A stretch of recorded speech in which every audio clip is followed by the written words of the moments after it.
யார் மன்னர்? ஒரு நாள் மன்னர் தம் படை வீரர்களுடன் காட்டுக்கு வேட்டையாட சென்றார். அந்த அடர்ந்த காட்டுக்குள் நேரம் போவதே தெரியாமல் அவர்கள் வேட்டையாடிக் கொண்டிருந்தார்கள்.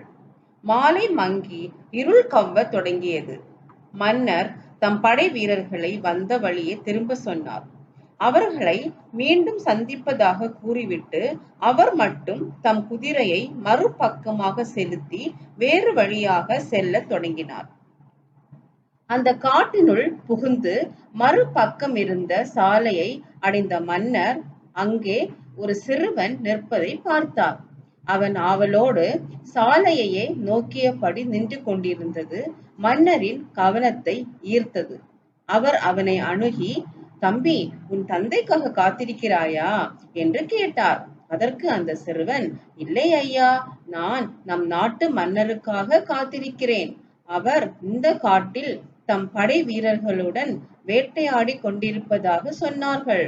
இந்த வழியாகத்தான் அவர்கள் வருவார்கள் என்றும் கூற கேட்டேன். அவருடைய வரவை எதிர்பார்த்துத்தான் நான் காத்திருக்கிறேன் என்றான். சிறுவன் கூறியதை கேட்ட மன்னர் அவனிடம், அப்படியானால் இந்த குதிரையின் மீது ஏறி எனக்கு முன்னால் அமர்ந்து கொள். அவர் இருக்கும் இடத்திற்கு நான் உன்னை அழைத்து செல்கிறேன் என்றார். சிறுவனின் முகம் மலர்ந்தது. அவன் ஆர்வத்தோடு தாவி குதித்தான். பின் மன்னரின் உதவியுடன் குதிரையின் மீது ஏறி அமர்ந்து கொண்டான். குதிரை மன்னர் செலுத்திய பாதையில் விரைந்தது. மன்னரும் சிறுவனும் பேசியவாறே பயணத்தை தொடர்ந்தார்கள்.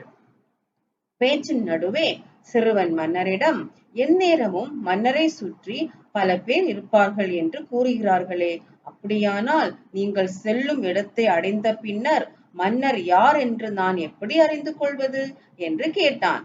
உடனே மன்னர், அதில் என்ன சிரமம் இருக்கிறது? மன்னரை கண்டதும் மற்ற அனைவரும் தாங்கள் அணிந்திருக்கும் தொப்பியை கழட்டி விடுவார்கள். அப்போது மன்னர் யார் என்று தெரிந்துவிடும் அல்லவா என்றார்.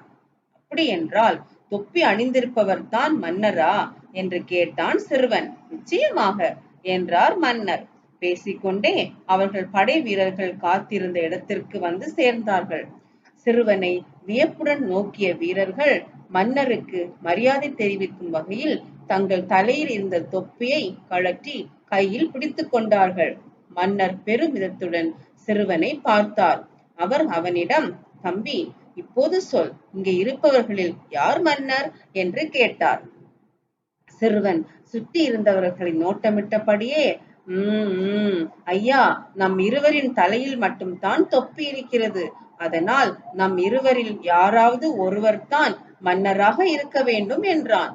சிறுவனின் கெட்டிக்காரத்தனமான பதிலை கேட்டு வாயடைந்து நின்றார் மன்னர். இந்த மன்னர் யார் என்று உங்களுக்கு தெரியுமா?